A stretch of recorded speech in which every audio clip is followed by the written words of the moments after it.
around London. I hope you have enjoyed yourselves. And for those of you who are tuning in from afar, I am glad you can join us digitally and participate in the grand Earth Day activities we've got planned. So a little bit about myself before we dive into our conversation. I, Karina Abramova, I am a futures designer, creative strategist, and artist. After 15 years in the world of business, I decided last year sincerely to redirect my global experience and enrolled in an MA at Applied Imagination at Central St. Martin's to research how the awe-inspiring power of the arts and emerging blockchain technologies, and more broadly Web3 technologies, which we will talk about later today, can not only raise ecological awareness at a mass level, but also how can they enable and power material, environmental, and regenerative change. So this is my bread and butter. I'm a firm believer that collectively we are at the doorstep of a radical multidisciplinary collaboration due to the nature of complex issues we've got to overcome together. So we will need everybody. And today I call on the world of art and technology to explore how to support regenerative efforts. So I'm going to introduce you to a wonderful speakers today before we dive right in.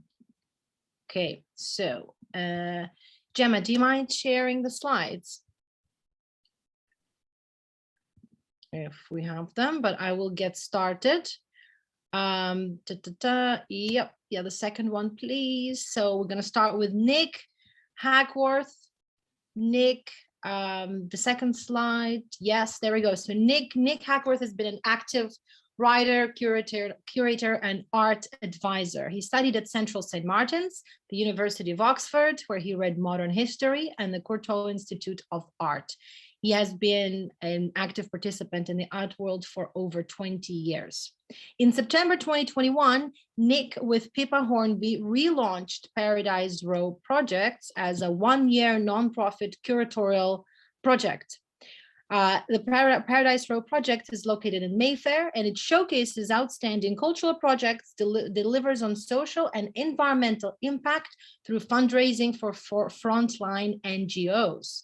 Now, outside of the art world, Nick is a director of Amazonia Alerta, an NGO developing a new blockchain-based app designed with and for the people of the Amazon. It enables users to share and store securely, anonymously, and in real time critical data on attacks on them and the forest. And I must mention here right now that Nick he's kindly dialing in from Venice Biennale, and he has 1 hour with us. So he will duck out as he needs to. So thank you, Nick. Next panelist is Stephen Reed. Stephen Reed is a teacher and technologist devoted to the flourishing of all life on Earth. He is trained in the fields of complexity science, physics, software development, meditation, psychotherapy, plant medicine, conscious sexuality, and political activism.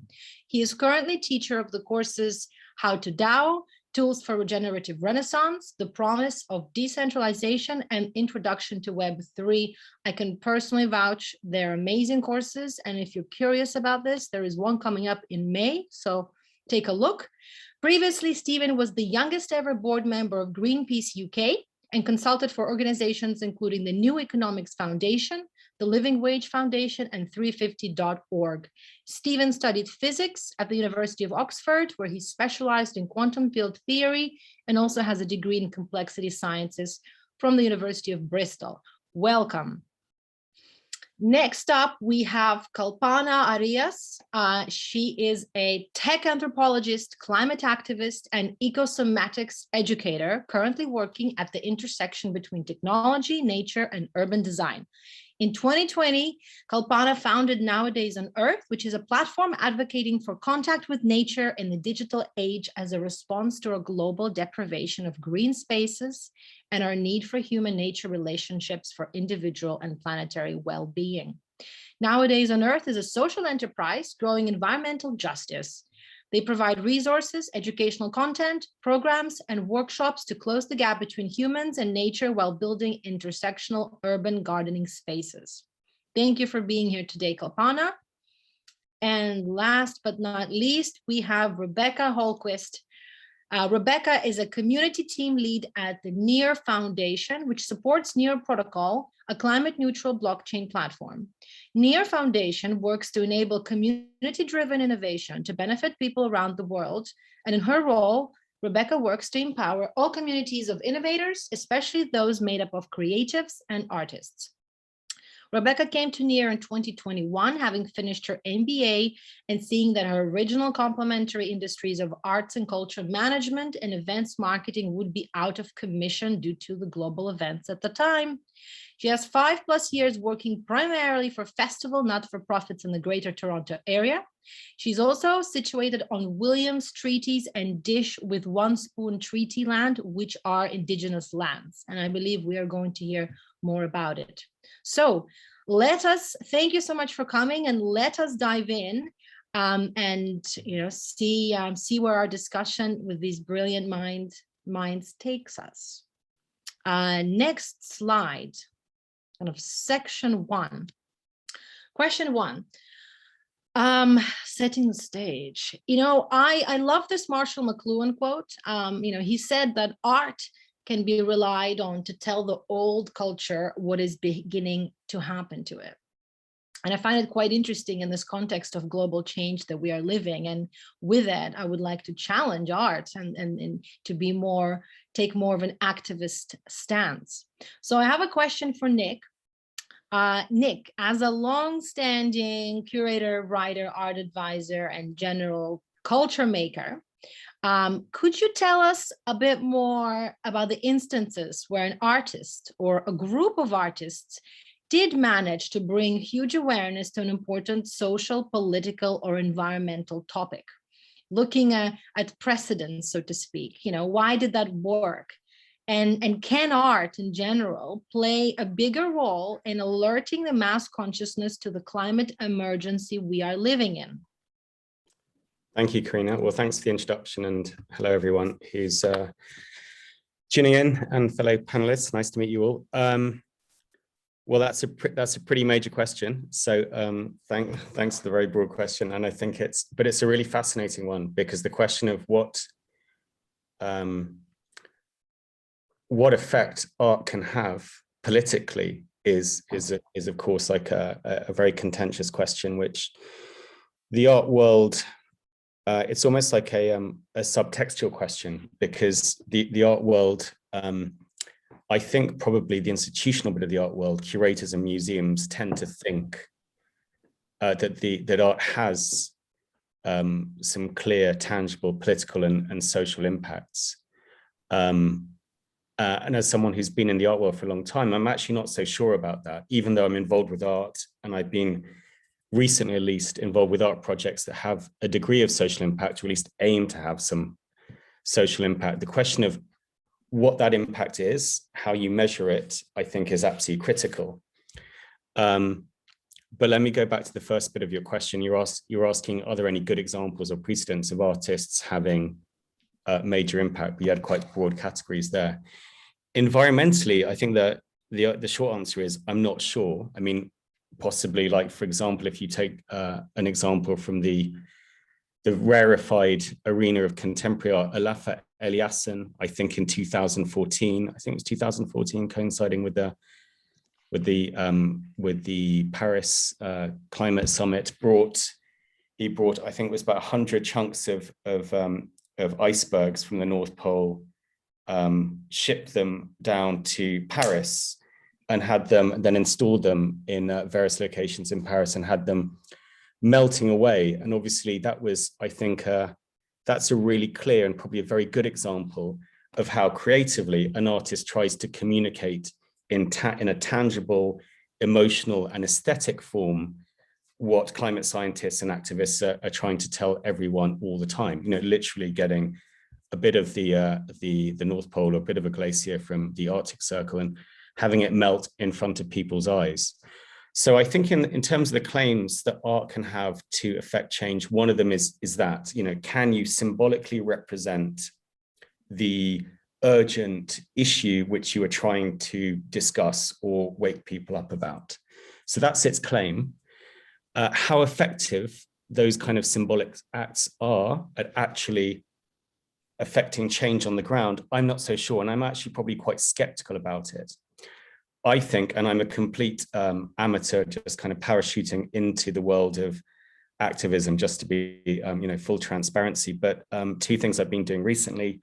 For the last 2 years, I've helped set up the NGO Amazonia Alerta that you mentioned. And I think I'll pop into the chat here some links so people can have a look if they wish, if I can work out how to do that.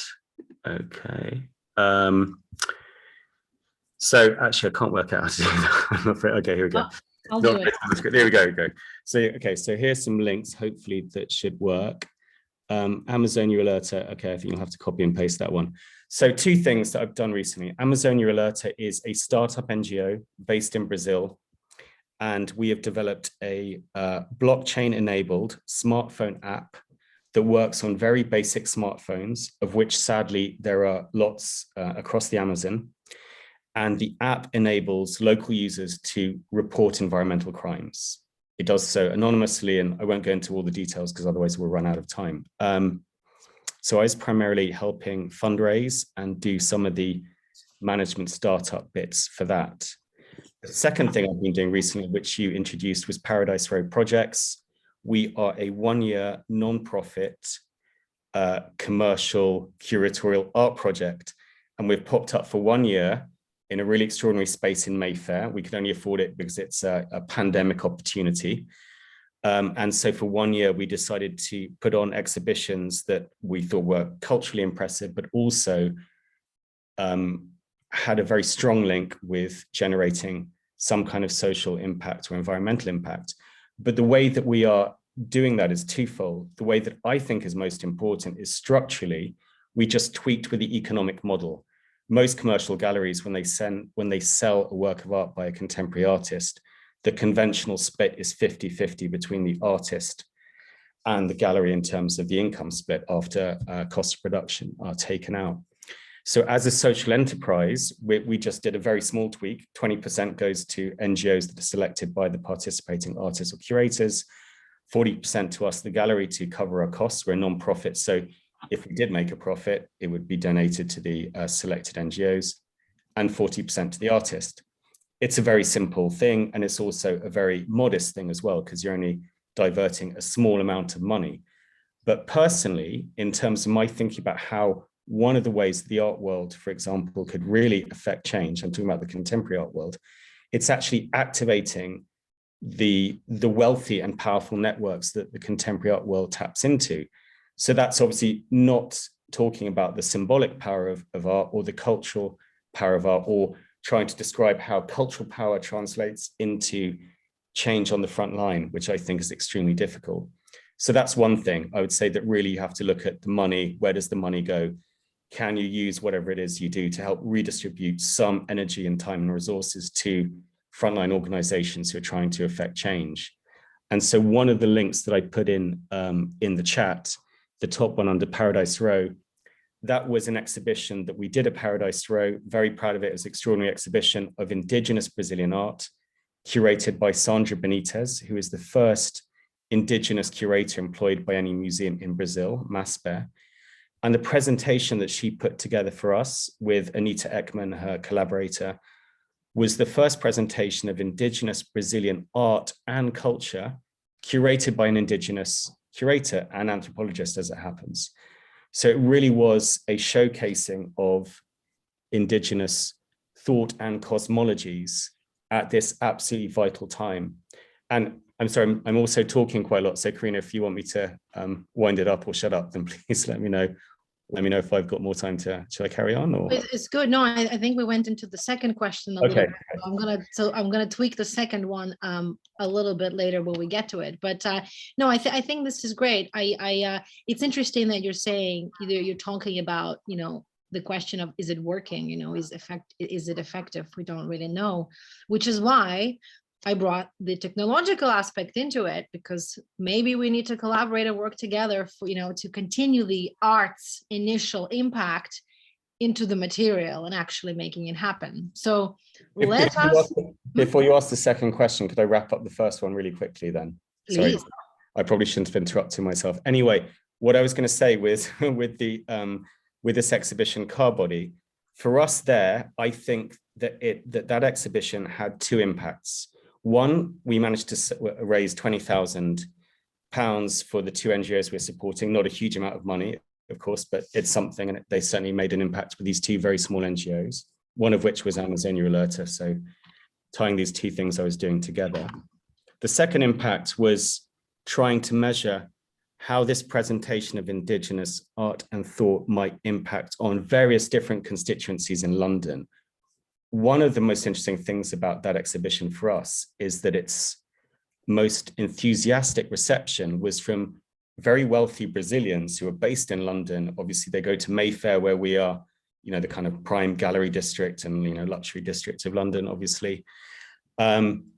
And these were wealthy elite Brazilians who possibly back in Brazil would not pay so much attention to Indigenous Brazilian art because it doesn't have the kind of cultural status, or not yet, that our exhibition within Mayfair, in a very superficial sense, kind of valorized this cultural presentation. So watching that process is very interesting. So that's one of the ways that obviously particularly contemporary art, because it is so tied in with, wealthy elites across the globe, can make a difference, even I think in terms of slightly shifting cultural prejudices or value systems. So if you can speak to elites through kind of symbolically kind of changing their opinion about an issue or phenomenal group that you're interested in, and redistributing a bit of money. Okay. Thank you. Thank you.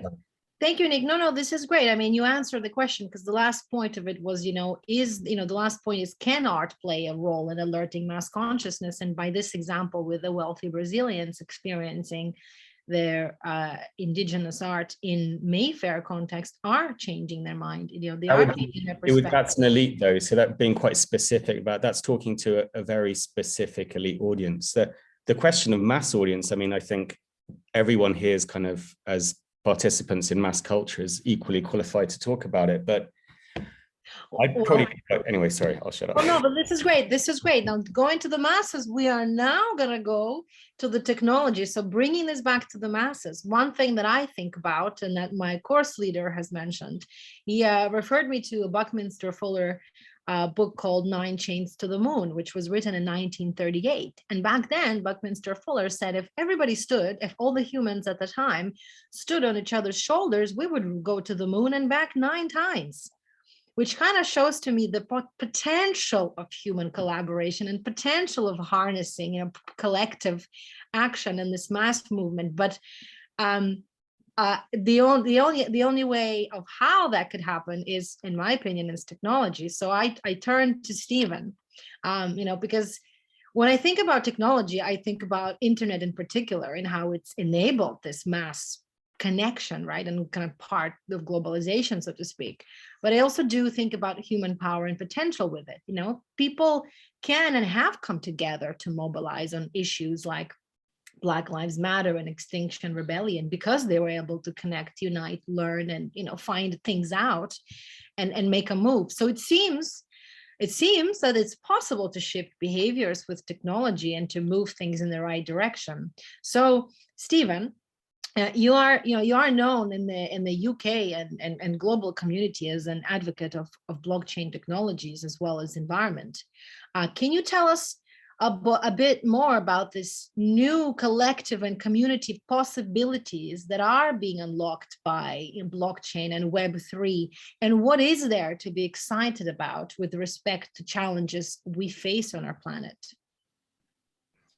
Thanks, Karina. I think I might just dive in and share my screen and feature 3 projects that I find exciting right now. So that will stop the screen sharing of this quote. I guess that's okay. Yeah, that's fine. And are you seeing this? Mm-hmm. So yeah, the first project that I'll highlight is Regen Network, which is a system of decentralized ecological credits, starting with carbon credits. It has two sides to it. Firstly, for land stewards, people that own land and would like to regenerate land, Regen Network will work with landowners to establish a baseline level of ecological health of that land, and then monitor how effectively that land is regenerated. Here we go, and issue regen credits, this blockchain-based token, to landowners, corresponding to how well the land is being regenerated. On the other side of the equation, we have the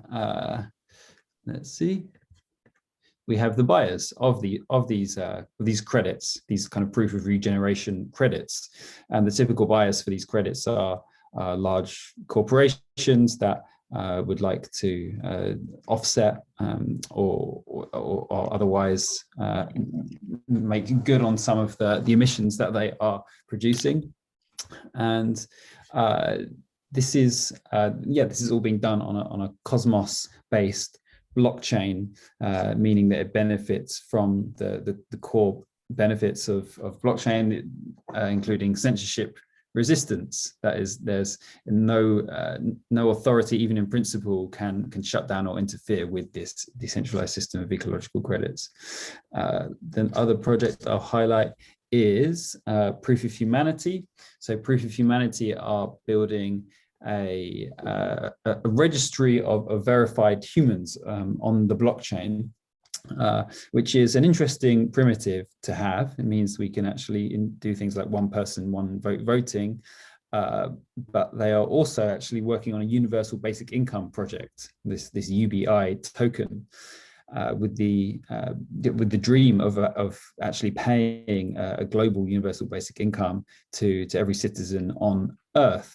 And this is another project that I find really interesting, because one of the main criticisms of universal basic income has been, oh, well, if any one country does it, it's unlikely to work because it's extremely expensive for that one country to do it. And also people might try to move to the country to take advantage of that universal basic income. Whereas if it is done globally all at the same time, then maybe we get around some of those common criticisms. At least the dream in the far future is that this UBI token, which is issued at a rate of 1 UBI token per hour to every verified human in Proof of Humanity, could actually act as a new global currency. And finally, I will highlight Cello, which is a mobile-first blockchain that's seeking to resolve issues of just access to financial tools in the global south and other places where there's a high percentage of people that are unbanked, that don't have access to financial services in the way that we might do in the West. And they've started, they're focusing on South America at this point, and have had some real early success in spreading their wallet app Valora. You can think of it as a kind of decentralized PayPal that, again, like, can't be shut down, can't be interfered with. Probably people are much more alive to the benefits of censorship resistance in the context of Ukraine. And whether you agree with it or not, we've all witnessed that the powerful Western nations were able to shut off the ability of Russian people, Russian businesses, along with the Russian government, to transact.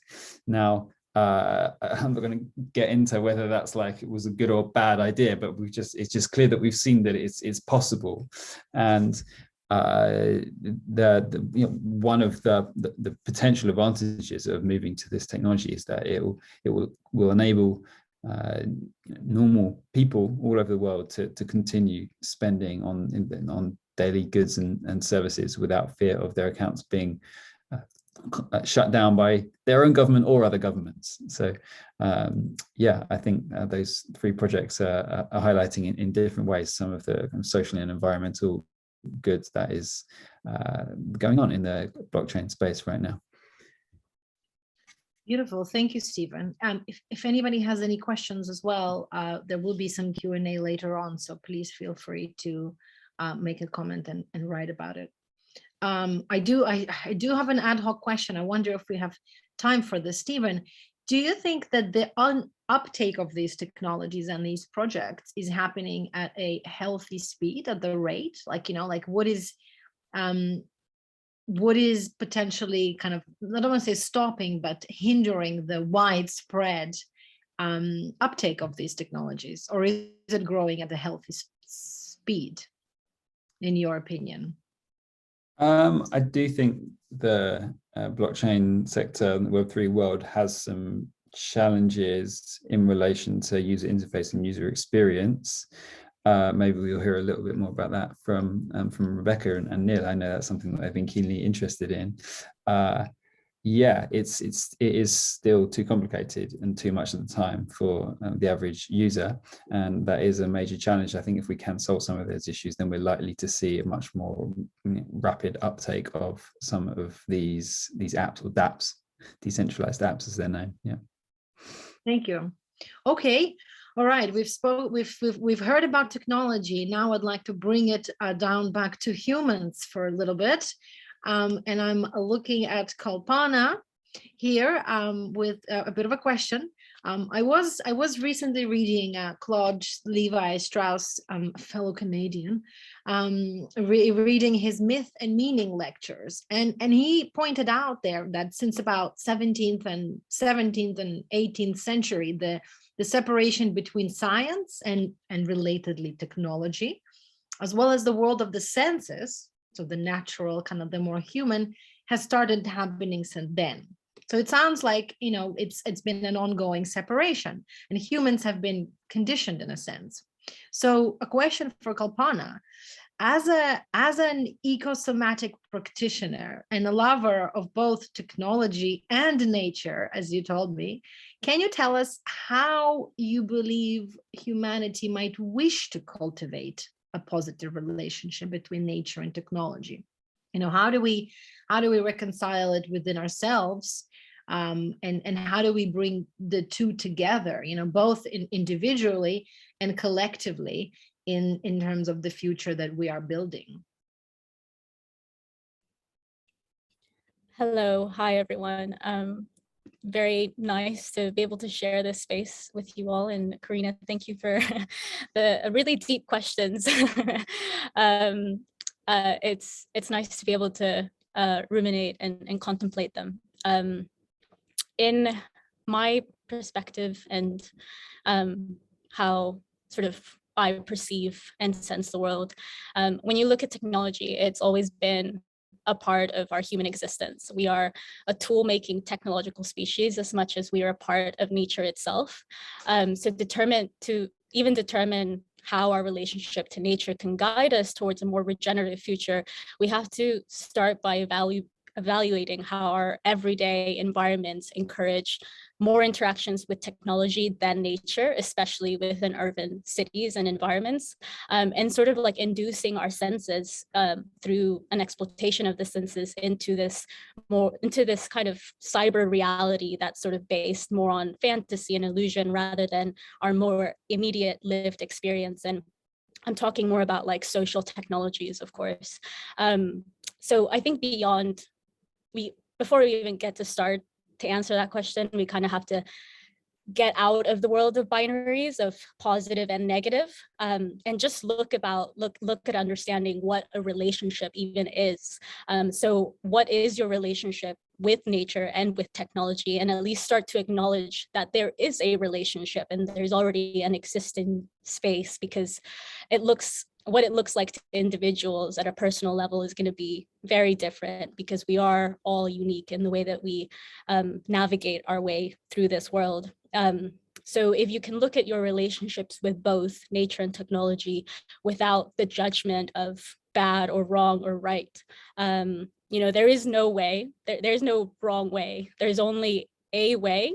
And our path to reconnection really starts by cultivating this trust in the fact that there is an existing relationship and learning how we can use that relationship in this space. So it's really teaching us about self-sovereignty. So rather than you giving off your responsibility to the technology, you get to be an active participant in that relationship, because that's what any relationship requires, right? It's a two-way street. And at the moment, we've only been treating the way that we use technology at the moment anyways has been a one-way flow. We're really just offloading our innovation to these technological processes, which have been very much focused on convenience and also exploitation.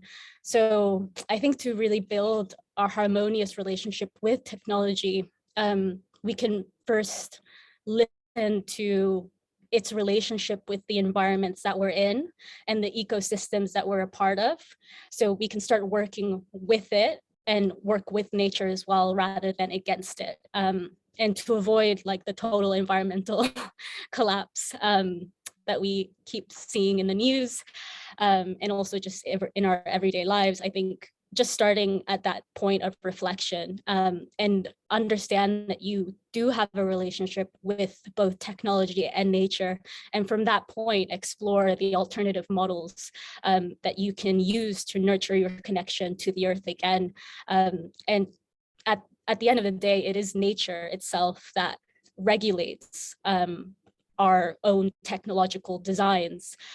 So that way, what we do end up creating can actually be in true service of humanity and not just business. My friend, who's a wonderful Indigenous leader and activist, his name is Domingo Peas. He often says, like, to take care of the earth, we have to ask ourselves how technology should exist in relationship to nature. So I really think that it starts by cultivating those relationships, and that starts by listening. Thank you. I do hope we will hear more about Indigenous wisdom in this scenario. Thank you, Kalpana. And well, speaking about active participation, you know, and designing technology that works together with nature, we are circling to Rebecca, a fellow Canadian. Yeah. Hello. Hello. So yeah. So the question for you is, you know, you are like kind of number one first port of call, and as a representative of an active and thriving Web3 community, which is the NEAR protocol. Could you, and the reason why also it's important to have this discussion is I found in many conversations with people who are not in the Web3, you know, in the corner, as Steven said, you know, it's a smart kid in the corner playing with building blocks, you know, and all of this interesting technology. A lot of the people who are not in it, they think that blockchain and cryptocurrency and everything related is extremely bad for the environment. And this is all they really, that's the conclusion that they have. However, that is not true, because there is emerging technologies and innovation does not sleep. So please tell us about this new emerging technology, which is climate neutral by design. You know, how is it so? Why is it so? Is it working? And how is NEAR in particular, you know, different from the legacy chains like Ethereum, I would say? Yeah, happy to go into that. Happy to be here. And there's a lot of really great threads that have come out of the conversation so far that I'd also like to take a moment to acknowledge. And in particular, there is this feeling, I think, that we're expressing a lot about connectivity and about the role of tech, and then also that intersection of artistry, tech, and nature. And one of the pieces that I asked to be included in my introduction that Karina also asked me to speak to was that land acknowledgement portion. So all of this work that we're doing right now in our conversations and in our day-to-day lives, they come from a particular context. And I think that's really important to establish. And I'll start sharing my slides to establish that context on the NEAR side in just a moment. But for where I am presently in the settler nation known as Canada, it's very important to me to acknowledge the land that I am on and the stewardship of the land, both historic and living. I am a second generation Canadian. My people are not indigenous to this land, and they're from all other places in the world. And the promises that are historic and living in the forms of treaties that were mentioned, such as the Williams Treaty, which is important to my area, and in addition to the dish with one spoon, that acknowledges, of course, the generations who have come before me, the generations who are still here with me that maybe don't receive proper honor and acknowledgement, and then also what's to come, like looking to that future. And so land acknowledgements come from like more of that history of the space where colonialism is still very much alive and well and is urgently kind of felt by a number of populations every day. It's inherently tied to the climate crisis. It's something you cannot really divide, because land, natural resources, that how we view ownership and how we view stewardship is tied to that. And sometimes it's land acknowledgement is viewed as something that's just a lip service. It doesn't have a lot of meaning. For me, primarily, it is that first acknowledgement, like the climate crisis. You have to acknowledge it's happening before you can move to action. And I'm very happy that this is a space and a place as part of Earth Day in particular, where we're not pretending that this isn't a thing that's happening, and we are squarely focused on action. And so with that in mind, I would like to introduce everyone to the protocol I work for and with, which is near as opposed to far. That's how I have to describe it to people all the time. So looking at what this means, speaking to that context setting just for a moment, bear with me, folks. There are some terms here that I'm kind of assuming that we need to get to basics or foundations in some instances. So bear with me if you're already familiar with these concepts, and also feel free to share in the chat what your experience has been with blockchain to date. If you're already an old hat and you're coming to this like, Rebecca, I already know everything. For many of us who come from more of that creative non-tech background, I'm assuming things like referring to a group as like a layer 1 blockchain, or talking about human readable wallets and accessibility, and understanding that when you identify or you create your online identity attached to a custodial wallet, attached to something through which you can transact in this space, that you're not aware of the fact that to date, most blockchains operate without a human readable identity. My wallet established is Rebecca.near. In most other instances, it's a series of letters and numbers that's super indistinguishable. So what feels more accessible, what feels more approachable, is what we focus on there too. When we talk about gas fees or transaction fees, this is what is built into what happens on the blockchain, and I'll get to that in a moment, in order to be able to transact or interact. It has to be powered in some capacity. That energy has to come from somewhere. And then, of course, thinking about near, it's great to hear from my fellow panelist, Stephen, about Cello, because that's a group that we're looking to work with and build bridges to. Maybe I shouldn't have shared that. I think that might have been secret. Oh, okay. Well, now you all know, because we're really focused on understanding that this can't be like the private capitalist world where there can only be one brand that we all rally behind and that has market dominance. No, web chain, like multi-chain future is really what we're focused on, because this new future we're hoping to embark upon is one that should inherently be more collective and less individualistic. And ultimately, why I'm here talking to everyone today is that we're certified carbon neutral. And so I'll get into a moment as to what that actually means and how that is part of our inherent, not only ethos and philosophy, but our design as blockchain technology. To the basics, real quick. We'll breeze through this because I'm sure many of you are already familiar with these terms, but just in case you're not, we've been throwing out Web3 a lot. Think of it as it's the next iteration. It's the next stage. Right now we live in Web2. We're not always, or we're rarely in control of our own data. We're rarely in control of our own finances.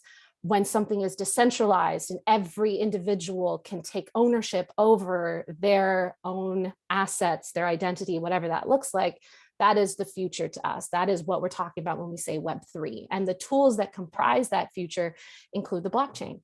And the protocol that ends up being that key infrastructure, the rules that help govern that blockchain space, that peer-to-peer network on which everyone can transact in a open, transparent, but secure fashion.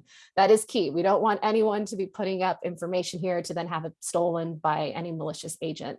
And part of how all this is able to run, and in particular for a network like Near Protocol, we use staking.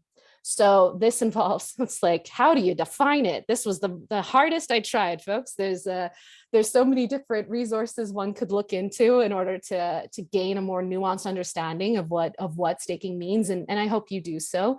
But ultimately, think about it as a collective mode of action. So every stake, every network participant, you use your tokens and you put them into basically a pool, and that gets locked up and held in such a way to make the entire blockchain operational, to make it more secure.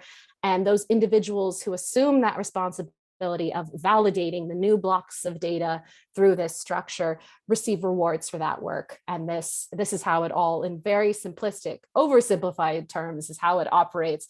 And I encourage everyone, if that sounds interesting or sounds confusing, to continue to look into it further. But I will move on to the other piece of this, which is proof of stake, what that means in this sense of, okay, when we're thinking of how you can power a network, and you think of that power, you think of the energy that's required with that. Inherently, anything that requires large amounts of energy, if you care about sustainability, if you care about the environment, this is where the bad rap kind of comes into play. Because this is where we sort of get into the nuance of the different methods of operating. So you might have heard of Bitcoin. That ends up being, the biggest industry standout. And I love this visual here because it helps to explain when you think about how Bitcoin operates, when you think about a proof of work network. Think about it, and it's used by, the terminology is mining. So you're mining data, you're working away. That already sounds very laborious and involves a lot of energy. Whereas you look at the proof of stake, and that's at the bottom there with kind of like the coin or the cryptocurrency that goes into the pool. And this is how I'm trying to simplistically define staking, to validate new tokens and transactions on this public ledger that everyone's engaging with. There's a lot more there that's based on collective action that requires pooling of energy, pooling of resources. Mining, staking. It's sort of set up as this dichotomous look at the moment. There are others, but those are sort of the two over the past few years that have kind of really risen to greater prominence and attention, with particularly Bitcoin on the proof of work side, Ethereum starting off there, but Ethereum 2.0 and Ethereum might also be something else we're familiar with or not, but that's on the proof of stake side. And Near, as a proof of stake network, is able to be secure and scalable. I'll get as to how that is in a minute, as well as being sustainable. So you're like, okay, Rebecca, that was a lot. That made very little sense. How does that relate to everything we're discussing here? So let's take a moment to think about the individual before we move once more to the collective. According to our partner South Pole, the average carbon footprint per person per year is 6.1 tons. This is a very abstract, but should be understood to be actually kind of a rather scary number. Now, when you think about technology, anything that involves a lot more energy than would go toward individual efforts and individual action, this is where things can start to get very ruinous or potentially very interesting. So we're all here with an understanding of what greenhouse gas emissions are, the fact that how things are working in our current state of this climate crisis does mean that technology isn't going away. Technology is here to stay in a lot of respects, and it's evolving, and there's a lot driving that. However, it can require a lot of energy if from the beginning it's not understood that something needs to happen to help offset or to address all of those different greenhouse gas emissions, either through increasing carbon storage or reforestation and land restoration. Coming full circle to the land and why I care so much about where I am, context and stewardship of land here. Fits a lot with Near Protocol. So how it's designed, when we say carbon neutral, what this means is that the NEAR protocol, all of us who work there, all of the people who are making sure that the network is running smoothly, these validators, anyone who's like all of those different transactions are assessed on an annual basis and are offset through compensation to reforestation projects. So every transaction you make on the NEAR blockchain, on that protocol, whether you're purchasing an NFT, you're supporting your favorite artist, you're engaging in decentralized finance transactions, you're helping plant trees. In particular, in our case, the regions are Colombia, Zimbabwe, and the United States, through one of our main partners, who I'll get to in a moment. And so as a result of that, our carbon footprint ends up, instead of being equivalent to, you hear different figures all the time about what Bitcoin's carbon footprint is, Ethereum's. I'm just going to focus on ours here and not bore you too much with the figures. We generate a footprint of only 174 tons per year. Thinking of the last slide, that's equivalent to like 28 to 29 people on average a year. It's a lot more manageable when you think of the power of the tech behind it without the cost of emitting all of this carbon dioxide into the atmosphere, which is contributing to the current climate crisis and the state of the ruin of the world, right? So we get to benefit from the technology and from the innovation there while not having to exert or result in anything that it harms our world further. For the most part. And as a result of this, this means that NEAR protocol is 200,000 times more carbon efficient than Bitcoin. And we're also faster. This is the lower gas fees. This is what results in a higher transaction rate of 1,000 transactions per second for a more smooth, easy, accessible experience for any user interested in blockchain and wanting to take advantage of this technology. And I'll wrap up by saying that the future on this and how this is then possible from this technological standpoint does involve something called sharding. So this ends up being, again, thinking of that collective perspective, the pooling of resources resulting in a lower output overall from an energy perspective. This is the next step of that, because sharding results in splitting the processing of transactions.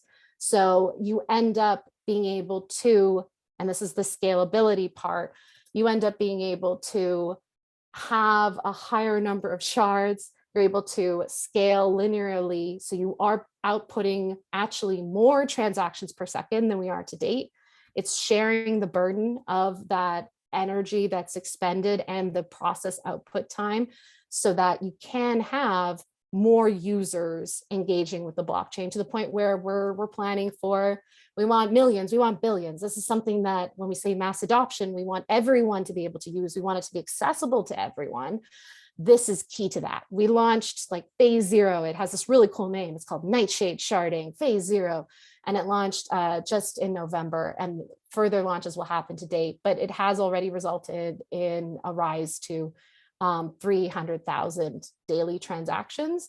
And that's only 13% of the total capacity of this technological innovation, with more to come that would increase that capacity even further, while still making the overall network secure, while still adhering to what we were talking about before from like a climate efficiency, carbon efficiency standpoint, because we are dealing with offsetting, we are dealing with the management of transactions a bit more broadly, but still making sure that it is properly verified and like validated. So that was quite a lot. That was most of what I wanted to share. I did just want to do a final shout out to the partner who helps make this all possible. Their name is South Pole. They're based in Switzerland. NEAR Foundation, who I do work for, helping to support the NEAR protocol and all the awesome communities and projects building on it, is also based in Switzerland. And South Pole is one of the leading product developer and global climate solution providers, working to reduce emissions from individuals and organizations, as you can see in the chart here, worldwide through solar, wind, and reforestation projects. And you can check out their website there if this is something that you're considering for yourself or an organization that you're affiliated with. This is how we're building a more organization and collective focused climate neutral, carbon neutral future for different organizations and technology and across different sectors. So there you go. Thank you, Rebecca. Thank you. We gotta move on to the next question now. Yes. Because Yes. yeah, Nick has to run, so I'm conscious that he's departing in a little bit. I did love the tons comparison between an individual use to group use. It really kind of clarifies things quite a bit. So thank you so much, and looking forward to hearing about the projects doing actual regenerative work on it. Moving to Nick, conscious of time, he needs to run. Now that we have a background in technology, the discussion background in nature, environment, and technology and art, I want to go back to Nick and talk to him a little bit about his recent endeavor. So in Paradise Row Projects, with Paradise Row Projects, and with your first exhibition titled Hawala, which actually refers to kind of Indonesian or Indo-Asian tradition. That's South Asian, yeah, South Asian money, formal money transfer system. Exactly, yeah. So the original kind of the idea of the ledger. Is somebody not on mute by any chance? Sorry, this is I'm hearing something or someone. I'm not on mute. Okay, sorry. Yeah, okay, strange. Yeah, sorry. Sorry, I wanted to go back and, in your inaugural exhibition, you not only exhibited physical works, but you also did a digital exhibition in the metaverse. So with the Mangrove Institute of Contemporary Art, where all of the exhibition and all of the physical artworks were mirrored in the digital, which I thought was it was very unique, it was very daring, and it was very progressive at the time, one could say, because I still don't see that many exhibitions going on like this. So a question to you is, in your interactions with these artists, and also you're at the Venice Biennale right now, you might have seen some digital work being exhibited there. I know everyone's taking opportunity to jump in there. I'm wondering if in the creative community, is digital tech enabling the artists to take more of an activist stance? Are the artists exploring these areas? And do you think this technology can unlock new possibilities to dial up this new era of art activism? Your personal opinion. Sure. I just wanted to make an observation first, actually, before I come on to your question. I was just listening to all the other panelists, and all the talks all the brief introductions were fascinating. So it was great to listen to everyone. I think when you address the idea of technology and its potential, having a potentially positive impact, however you define that, on the world, I think it's really important to have a discussion about fundamental ideas of what technology is and what its profile can be in terms of progress, because in the West, it was a central tenet of Enlightenment thinking that technological progress equated to moral and social progress. And obviously that's an idea that's been dying for 100 years and and even if that's dead in an academic context, even if all the other panelists might share that opinion, obviously it's for them to say if they do. I think that's still a very deeply held prejudice within Western culture which has proliferated across the world in a great degree. So I think there's this really underlying kind of subterranean idea that technology does equal progress in some kind of sense. And so I think it's really important to check those assumptions about what technology might be able to do inherently. If you go back to the fall of the Berlin Wall, I went to listen to Francis Fukuyama talk with John Gray, who's a great pessimistic thinker in philosophical terms. And Francis Fukuyama wrote, he worked for the State Department. He was working for the State Department when the Berlin Wall fell. And he wrote a book that's well known, I guess, in political science theory, The End of History and the Last Man, this kind of neo-Hegelian tract, which was written after the collapse of the USSR, and it had a good degree of American and Western triumphalism.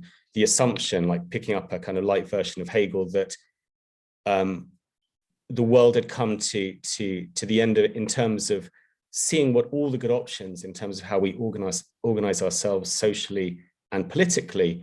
The collapse of the USSR kind of proved negatively that kind of, social market liberalism was kind of like the best kind of system we could have.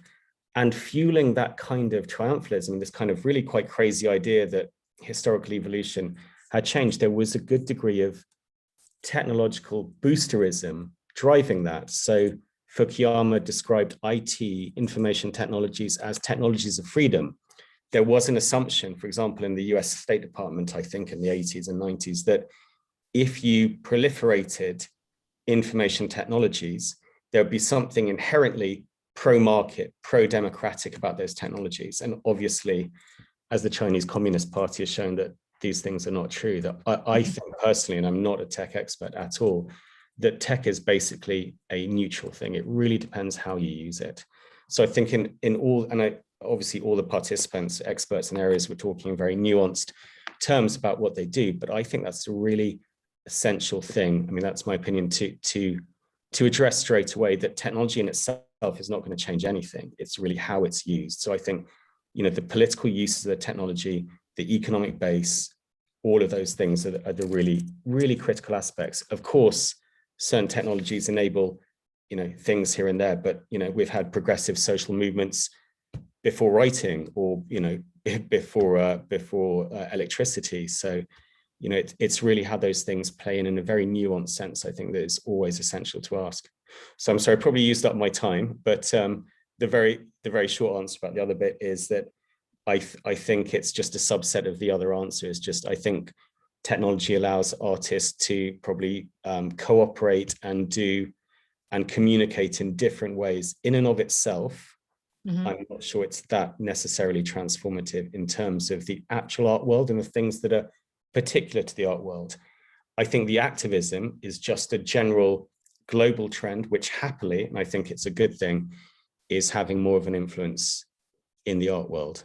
The last point, not all art needs to be political, and it would be terrible if all art was political. That would be another kind of dreadful tyranny. We don't want to go back to like a USSR where all art has to be instrumental and functional either. So that's it.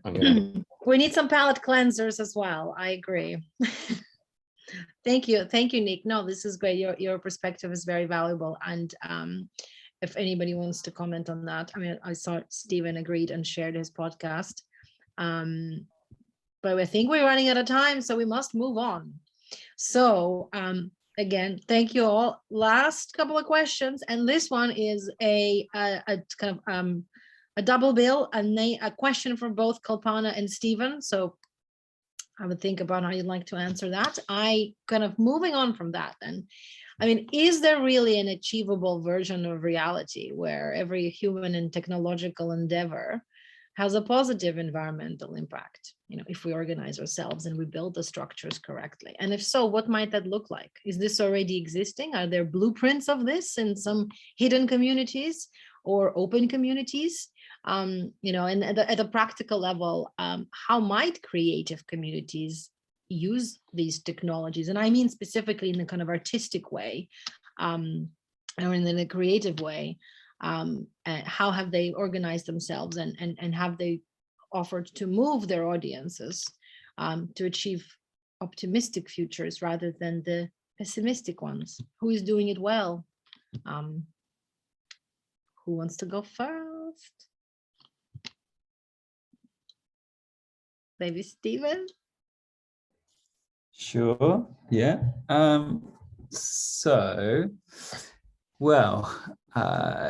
How are creative communities leveraging blockchain technology, the technology of some expertise of myself, to organize themselves and achieve these optimistic futures? I'm very interested in the technology of DAOs, decentralized autonomous organizations, right now, which I often describe as blockchain-based multi-stakeholder cooperatives. Now, co-ops are not a new idea. Co-ops have been around since the end of the 19th century. Actually, the first co-op created was in Rochdale, a sort of small industrial town in northern England.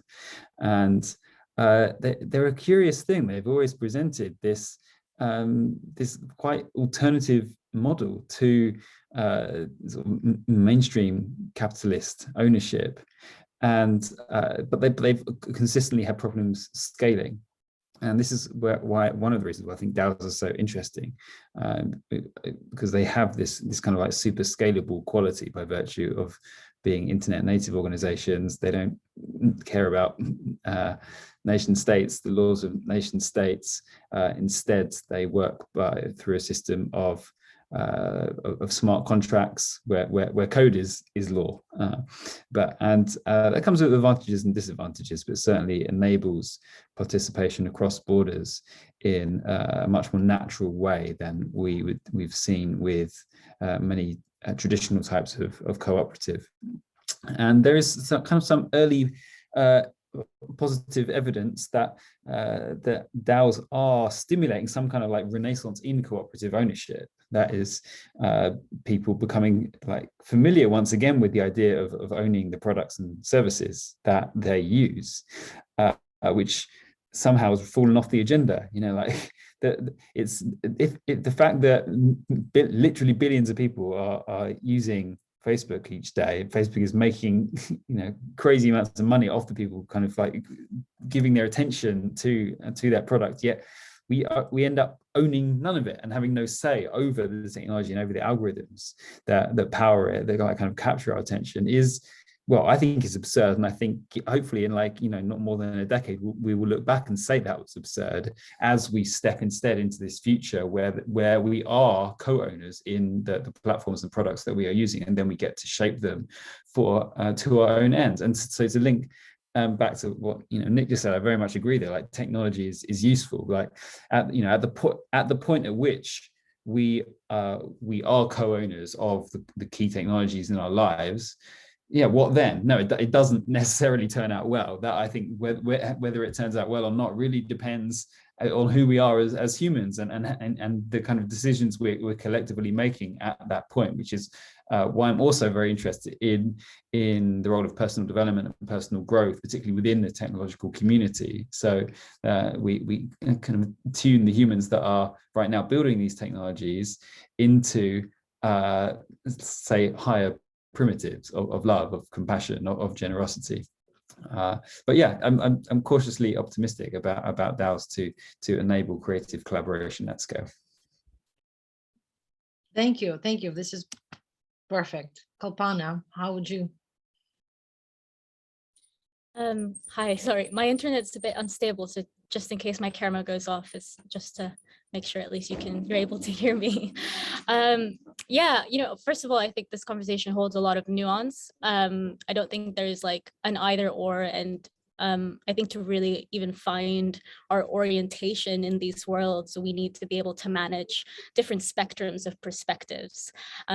So I like to kind of bring in some paradoxical moves into the conversation, because I feel it kind of like lets us step out of those linear ways of thinking that keep us conditioned into really creating the same patterns of the world we live in. And I think to really move into this new world, especially even within Web3 and democratizing that area, it's asking us to create new patterns, and I would say even wild patterns. In my opinion, as like a human collective, especially those in the global north, we don't have enough impact on our environments by way of interaction. And that's really what I feel we're missing from the equation. And I think when we look at technological innovation, we need to start thinking about how we bring in human interaction in those spaces as well, so it doesn't just become a projection into these worlds again. So I'm bringing it back to our relationship to the land, as well as to the people who are involved in those communities, whether it's virtual communities or your local environments, communities in your local environment, just thinking about the ways that we can interact with each other and how we bring the earth back into the conversation, because I think the way that we can have a positive impact is by, again, involving interactions and stop relying on sort of convenience technologies as a way to make our lives easier or better. Because when you look at the data and when you look at the numbers, it's not making it better. We're seeing a more sick and depressed society that's sort of just entranced in the world of machines, and we're forgetting about the reality that we actually live in. So I think when we continue to create these new worlds in Web3, we need to start thinking about how we actually merge reality into that world. And by that, I mean, how are we involving the earth and how are we involving the land? And, I think in addition to that, I don't think you can really have this conversation without bringing climate justice into it, because essentially when it comes to carbon footprints, it's only 10% of the human population that's actually responsible for that. And we need to make sure that we're not replicating sort of those structures into the worlds and the futures we are creating, because that's what's going to make future worlds uninhabitable. So I think that's kind of where I feel that my hope is for the future that we're building, is that we are thinking about how it impacts not just us as individuals, but our local communities, and bringing in the whole world into the conversation and not just the very few and elite people who are able to have these conversations. Thank you. And this is why we're having this conversation. And this is why I believe in multidisciplinary and radical collaboration of people from different backgrounds and different specialisms coming to build this new future that is more inclusive, just, and regenerative. And that brings me to Rebecca, back to Rebecca for a couple more examples maybe of how our communities are organizing themselves, or what projects exist in the NEAR ecosystem that are environmentally focused. Or we already mentioned Open Forest Protocol. I'm wondering if there's a couple you can speak to for a couple of minutes, because we are short on time. I'll be faster this time, I promise. It's infinitely less complex than what I was trying to detail before. So thinking about sustainability, green efforts, and inherently there are a few that come to mind, building on NEAR presently. So real quick, moving through them, Open Forest Protocol is focused on monitoring, verifying, and funding reforestation projects with blockchain technology. Inherently at the moment, a lot of these practices are difficult to measure, report, and verify at scale. Blockchain tech is able to assist with that inherently, as well as then ensuring that everything is verifiable, transparent, and searchable. This is part of the regenerative finance movement, or refi, as it's been shared already. And it's bringing together project operators, validators, and funding partners. So that's their website there if you want to find out more about them. And this is really something that we believe is going to lead toward a more sustainable and also, let's say, legitimate data-backed carbon financing market. This hasn't been a very standardized market to date. So this is one group that I definitely wanted to bring forward as part of the conversation. And here are some of the current projects that they're collaborating with to date. Well, as of this month, as the image suggests, off their Twitter. And it's only growing from here. They technically haven't even really officially launched in the biggest of senses. So it's early days still.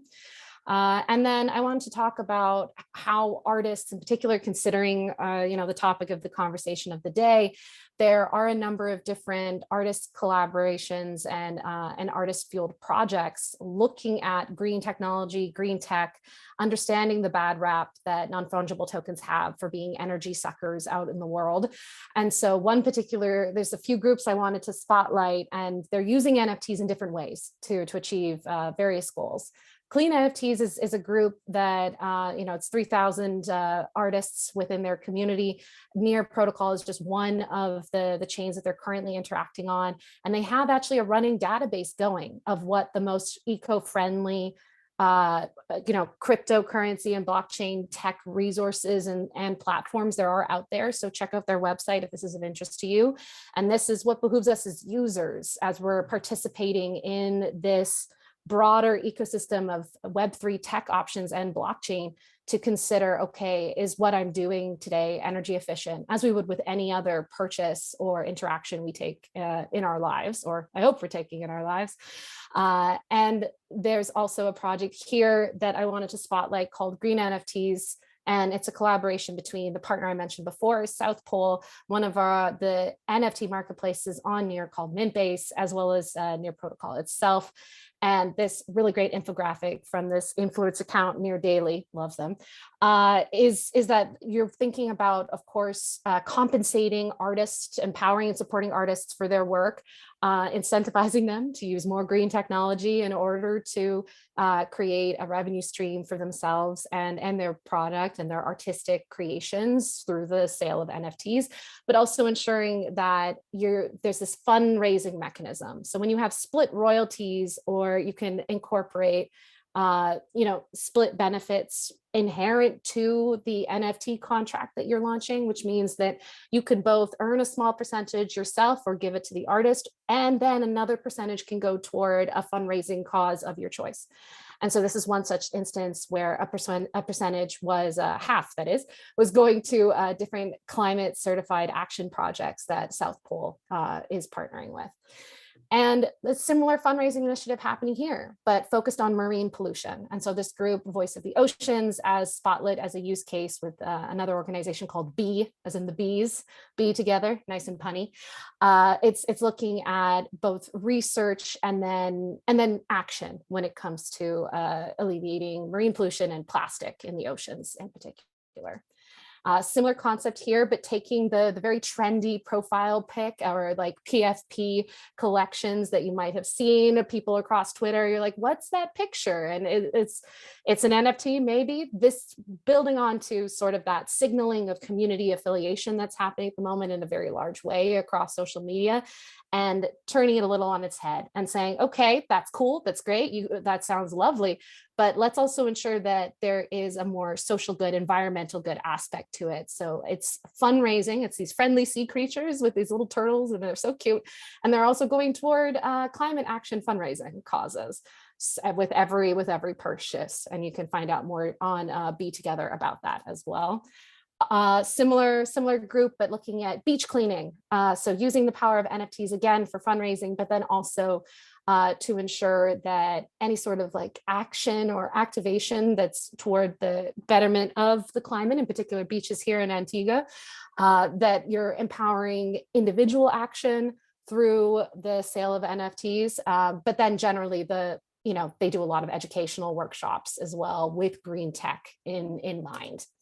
And then finally, I wanted to spotlight Ray's Vertical Farms, and they're using vertical farming, hydroponics, and NFTs. This is one of the NFTs they sold. I'm sorry, folks, it's mine. It was a one of one. I'm not selling it to anyone unless you auction for it. But the point being here, and what they're hoping to accomplish, is that you set up these lovely vertical farming units. Right now, they're in Lisbon, Portugal. They have very ambitious plans to expand. And the point of the sustainable tech, using more solar, using less water, and ultimately growing something that we're always going to need, food, in a responsible and sustainable manner, and doing it so that anyone in the world can participate. So you purchase an NFT representing a plant that exists in the vertical farming structure, and hopefully they're working on it so that the NFT would grow to match the growth of the plant itself. Which is really cool and lovely and gorgeous, and also adds nice accountability for anyone anywhere in the world for the broader global community when it comes to sustainable farming. So those were the projects I wanted to spotlight that are green on Near in particular, but inherently everyone's green because we're trying to be as sustainable as possible. Thank you, Rebecca. Sorry, thank you, Rebecca. It's great to see a lot of activities that are already happening. But what's clear to me, one of the kind of what's circulated in my mind is that I feel like there can be more of a connection between the world of art, looking at Nick here, and clear regenerative action. And not everybody has to do it, as Nick said. It's true, but there is more opportunity to connect the dots in a very high quality and transparent and collaborative way for those who want to do that. The quality and yeah, it seems that there is a lot of opportunities there. Well, we're running, so we're getting close to our time. And my question to the audience is, if the audience has any questions, please either drop them in the chat. I believe we should all be able to see them. Or I have one last question. This is a very light one. If there are questions, please put them in the chat. So far I haven't seen, but a little comments and a lot of interest in the video, and in a lot of information has been shared. So please save the chat if you want to keep the links, everybody, because they will disappear otherwise. And I do have one question that is more of a kind of a practical takeaway for everybody. Same questions for all. Based on everything that we have heard today, and it's a lot of wonderful brainy conversation. I feel like I need to rewatch the video a couple more times to integrate everything, probably. I would love to ask you all, if the viewers go away today, what are some practical steps that them and their friends and their communities can take today to get involved in this topic, right? Like whether it's a book they should read, or an action they can take today, a person to follow, or a community to join. How can we tangibly move forward toward this better and more positive future? Because as you know, there's a lot of hopelessness in the mass consciousness around these things, because people feel like sometimes they cannot take an action. But if they could, what do you recommend they do today? Well, it sounds like we all need to sign up for Stephen's course. That would be fascinating. That's one. And follow Kalpana's organization's Twitter account, Nowadays on Earth, easily. And if you're in London, go check out I am so envious. Go check out this art exhibition and the work in the Mayfair Gallery. Like that would be incredible. Another shameless self-plug here, because all of this is key to education, right? Like this is the beginning of learning, or it's part of learning. And I've only been in this industry for 11 months, and I'm continuously learning as well, because while we're looking at the power of the technology, we also need to understand its limitations, understand its potential, and ideate and collaborate on what could be possible within that and beyond that. So for anyone who's interested and thinks, okay, blockchain, cool, what now? If you're intrigued by the more developer portion, please check out your university. There's also this group called Open Web Sandbox, docs.openwebsandbox.org. It's very informational and broad and introductory. You don't have to be a developer for the Open Web Sandbox. It's really for anyone interested. And then for creatives, come drop in the Creatives DAO chat on Telegram, and just see what's going on. That a lot of it is observation to start if it's all very new, but you also have to try it. That's the beauty of this. If it's comfortable and accessible, and you're thinking, all right, this technology is here to stay, it's going to form part of the future. How do you evaluate, as Kalpana said, your relationship to it and with the earth?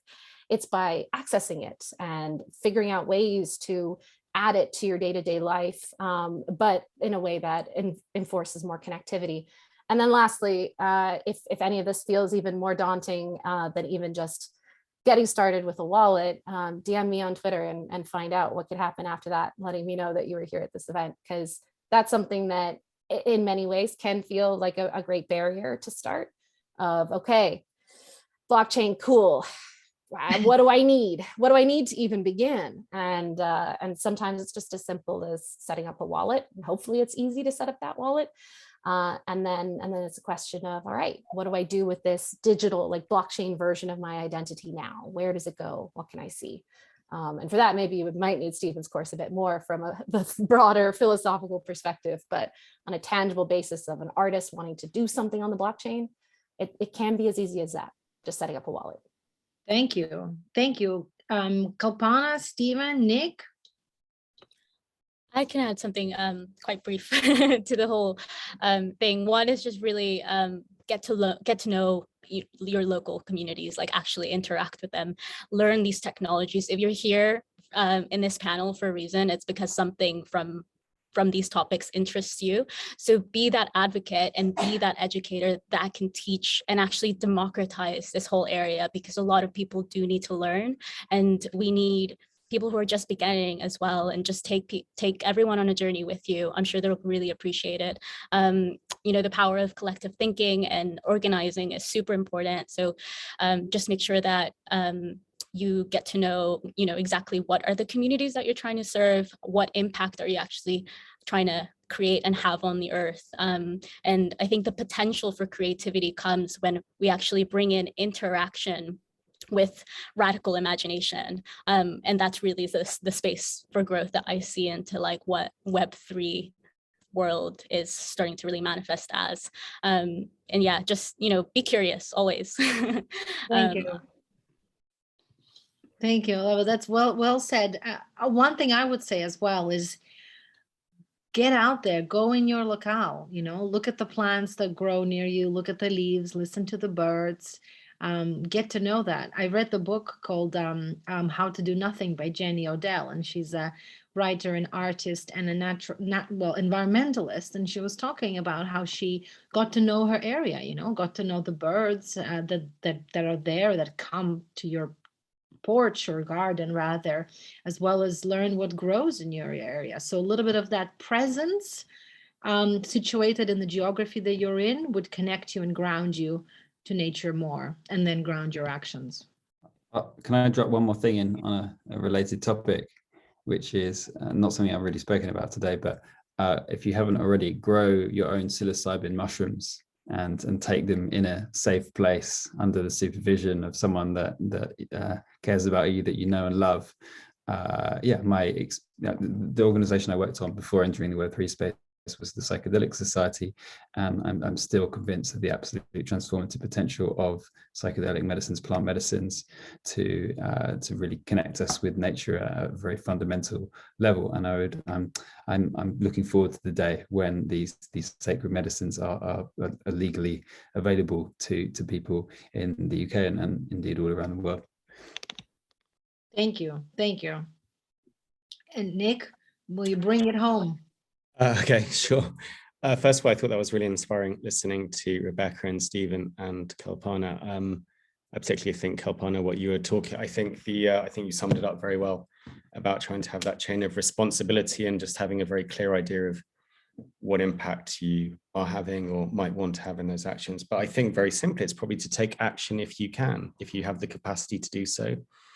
If you have the resource and the time. I mean, obviously that might be described as privilege, and it probably, if you are in that position, which is a privilege, then I think you should take some action, do something as opposed to doing nothing. And I think it's, for me personally, like I said, I've only recently been involved with environmental projects, and starting up Amazonia Alerta, or helping start that up, was eye-opening, because we did it pretty much during the pandemic, and it was one person sitting in Brazil, one person sitting in Norway, and one person sitting in London, really doing it through Zoom and Slack and all the rest of it. And we managed to get a lot done working pretty much voluntarily. But that was watching how three people who'd never met before could come together and help start something, even if it's very small and maybe it won't even work. But I think a lot of people have the opportunity and the capacity to do a lot more than they think. And I think, go out there and do something. Thank you, Nick. Yeah, we can all do something. I think another one is to feel that you do have the power, and it rests with you. Everything begins with you and ends with you. So a little wisdom from the shamanic teachings that I'm going through. Well, if there are any questions from the audience, now is your time to shine, comment, and shout. Or if everybody is happy as they are, I will say, great, thank you so much to the panelists who came together. I really, really, really appreciate it. You're all wonderful people doing excellent work, and I admire the work that you do. And may we continue bringing about positive change in the world. And this video will be recorded and shared. And yeah, may we all continue collaborating. And happy Earth Day. And thank you for wearing green. For those who did. I'm green inside, so. Yeah. And aura, everything is green. Yeah, exactly. And thanks to Karina for bringing us together, and the Climate Emergency Network for this time to chat. I've learned a lot, and I look forward to learning more in parallel with everyone else's journeys. Thank you for today. Thank you all.